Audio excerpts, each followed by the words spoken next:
Tervetuloa Vanhat kupit liikkeeseemme ostoksille.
Näiden puolen litraa suuruisten kuppien suunnittelija tai tämä mallin suunnittelija on Kai Frank, niin kuin monen muunkin Arabian astian suunnittelija. Ja sitten nämä koristeet on vähän eri suunnittelijoiden ja vähän eri aikakausilta. Tässä on Gunvor Olin Grönqvistia ja sitten tämä sininen Fiesta-kuppi on Ulla Prokopeen suunnittelema. Samat värit ja hyvin paljon samanlainen kuvio, mitä Suositus Valencia-sarjassa myöskin käytettiin.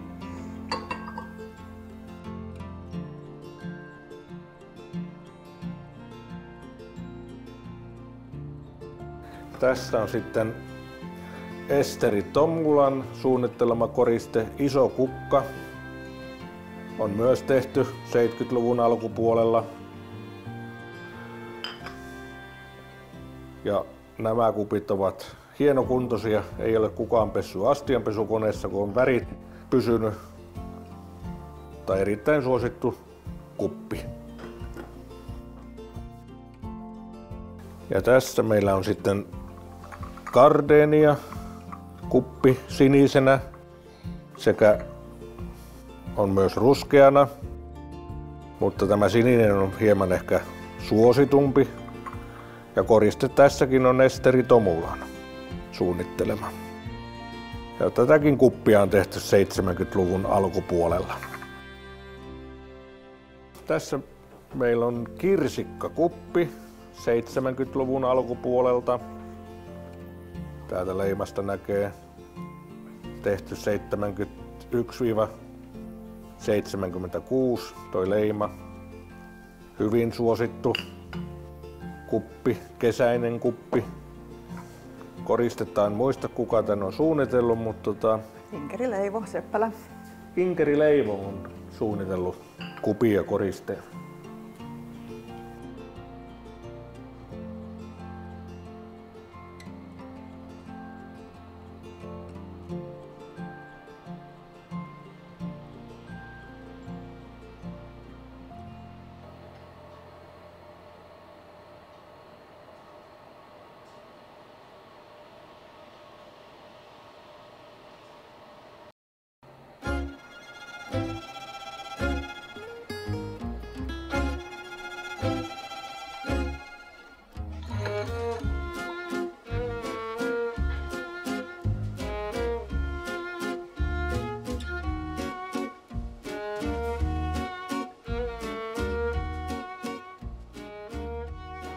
kun tiedetään mitä muilla on ja mitä meillä on ollut ja mitä noista kuvastoista löytyy, niin ehkä noin 5000 erilaista kahvikuppia Arabia on tehnyt.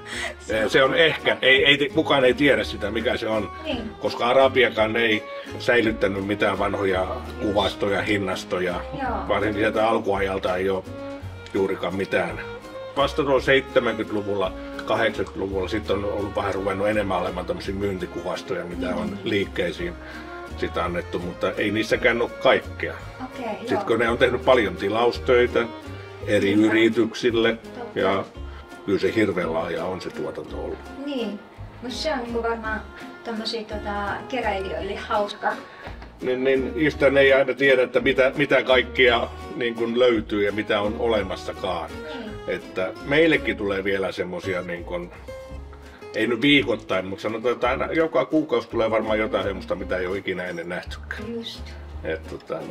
Vaikka 20 vuodessa on aika paljon ehtinyt näkemään.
Piirakkaa, leikataan piirakkaa.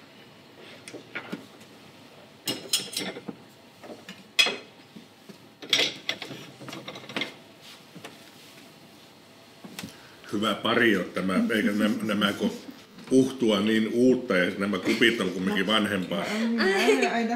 Ja no nämä nyt, no nämäkin on 70-luvun. Joo. Onko tämäkin maahan? No se on 50-luvulta. Kuinka paljon sarjaa te muistatte? Jotain muistetaan, jotain ei. Aika monta juu. Ei ole ikinä tullut laskettua, että kuinka monta. Ja kun ei kaikilla ei vaan ole, varmaan puolella on ehkä nimi. Moni kun kysyy, että onhan tämä vaikka Kai Frankin suunnittelemia ja me ei välttämättä tiedetä sitä. Se ei ole meille niin hirveän tärkeä, meidän suomalaisia, kuka sen on suunnitellut. Jossain vaiheessahan Arabian tämä niin kun, tehtaan johtaja, kun sanoo, että astioita ei saa myydä niin kuin suunnittelijan nimellä tavallaan. Sitä ei saanut mainita, että kuka sen on suunnitellut. Se oli nimenomaan Kai Frank. Niin, se oli Kai Frank, sen sanoi, että astiat myydään niin kuin astian nimellä, ei suunnittelijan nimellä. Niin kuin Arabia ja Iittala on pärjännyt näissä maailmannäyttelyissä niin kuin ihan hirveän hyvin niin kuin sieltä ihan 1900-luvun alkupuolelta asti, että monessa näyttelyssä, maailmannäyttelyssä on palkittu. Ehkä moni suunnittelija, joku Kai Frank ja muut, niin ne on ehkä ulkomailla tunnetumpia kuin täällä Suomessa, koska täällä sitä ei tosiaan sitä suunnittelijaa saanut mainita siinä joskus, että kuka on suunnitellut astian. Hei, tosi mielenkiintoista. Joo.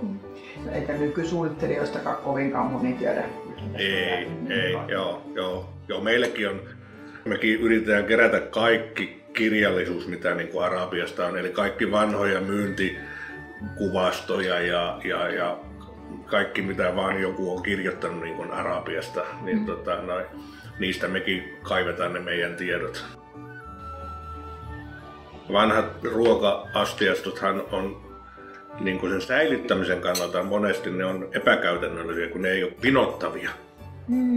Kun on isoja vateja, kulhoja, niin niitä ei voi laittaa päällekkäin. Ne täytyy pistää kaappiin niin vierekkäin. Ja tänä päivänä, kun ihmisillä on pienet kaapit, niin ne ajattelee, että ne voi pistää ne pinoon sitten nämä uudemmat astiat. Mutta se on juurikin 40-luvun lopulta, 50-luvulla, juurikin Kai Frank oli sen asian niin semmoinen, joka rupesi, jonka tehtäväksi annettiin suunnitella juurikin kilta teema-astiat, jotka pinoutuu siis ja joita voi käyttää sekä niin ruokailuastioina että tarjoiluastioina, säilytysastioina.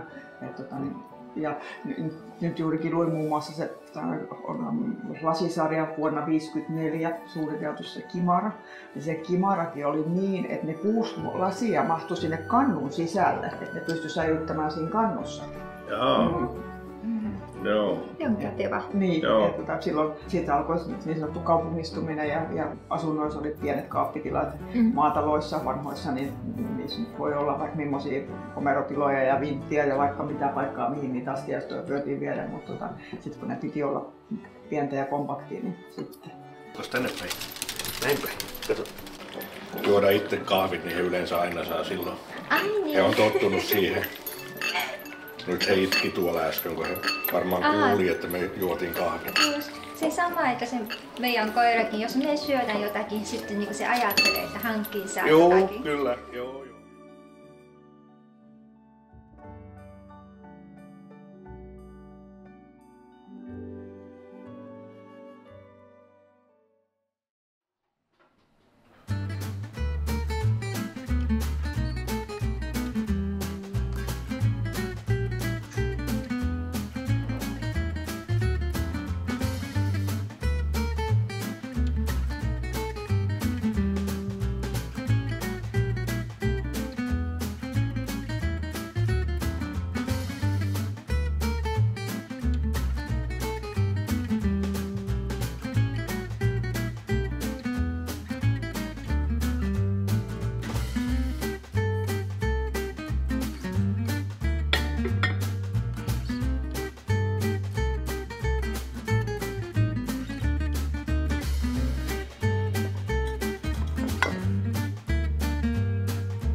Ai niin.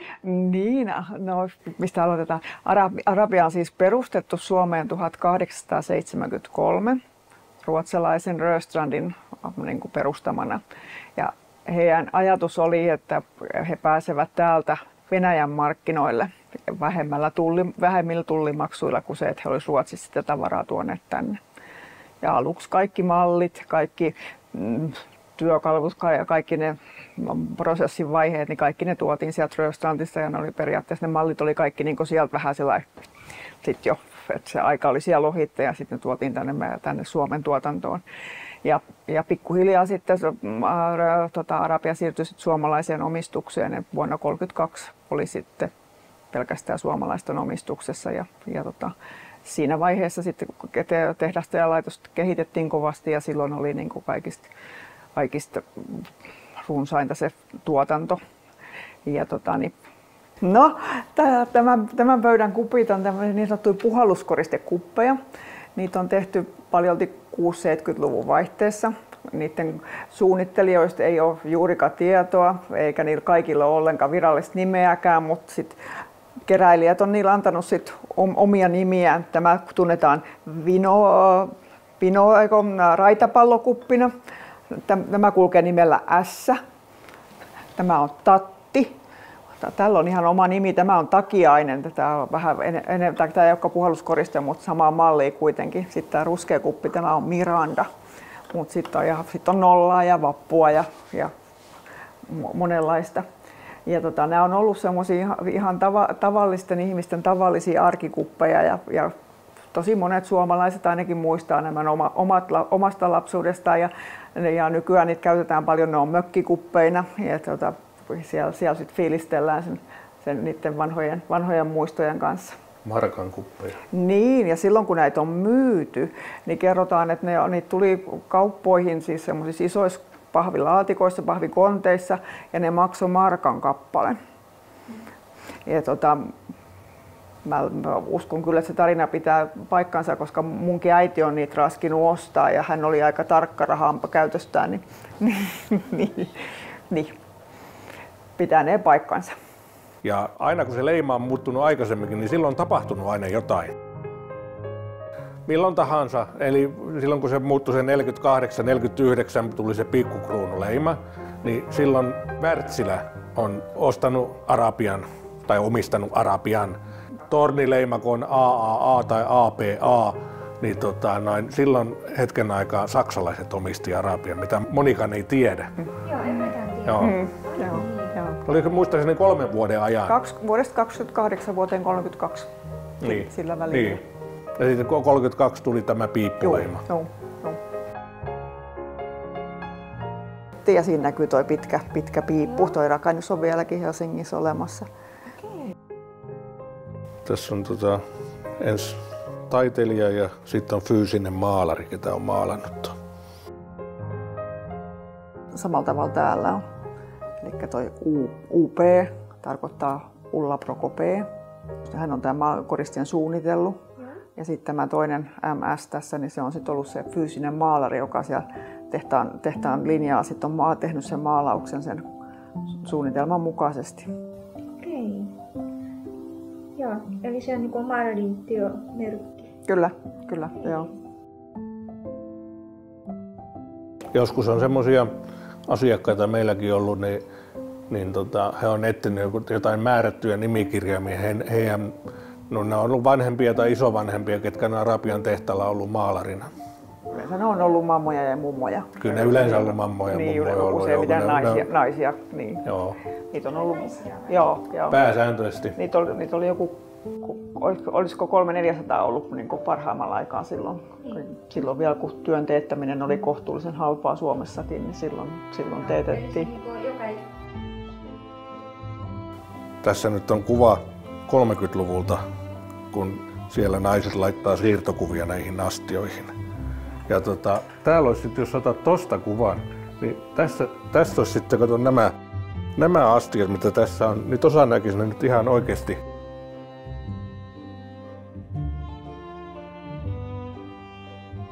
Kun meille tulee astioita myymään, ne ihmiset, niin ne arvostaa sitä just, että ne astiat pääsee ensinnäkin tässä niin kuin hyvään kotiin. Ja mä olin sanonut, että kun meidän asiakkaat ostaa meiltä, ne haluaa niitä ja ne pääsee niin kuin sillä tavalla hyvään kotiin. Se on monelle semmoinen tärkeä asia, että kun ne on ollut ne äitin kupit tai mummon kupit ja nyt he tuovat ne tänne ja niistä on vaikea päästä irti niistä kupeista, mutta sitten kun ne tajuaa sen, että ne pääsee niin kuin hyvään kotiin, se on paljon helpompaa.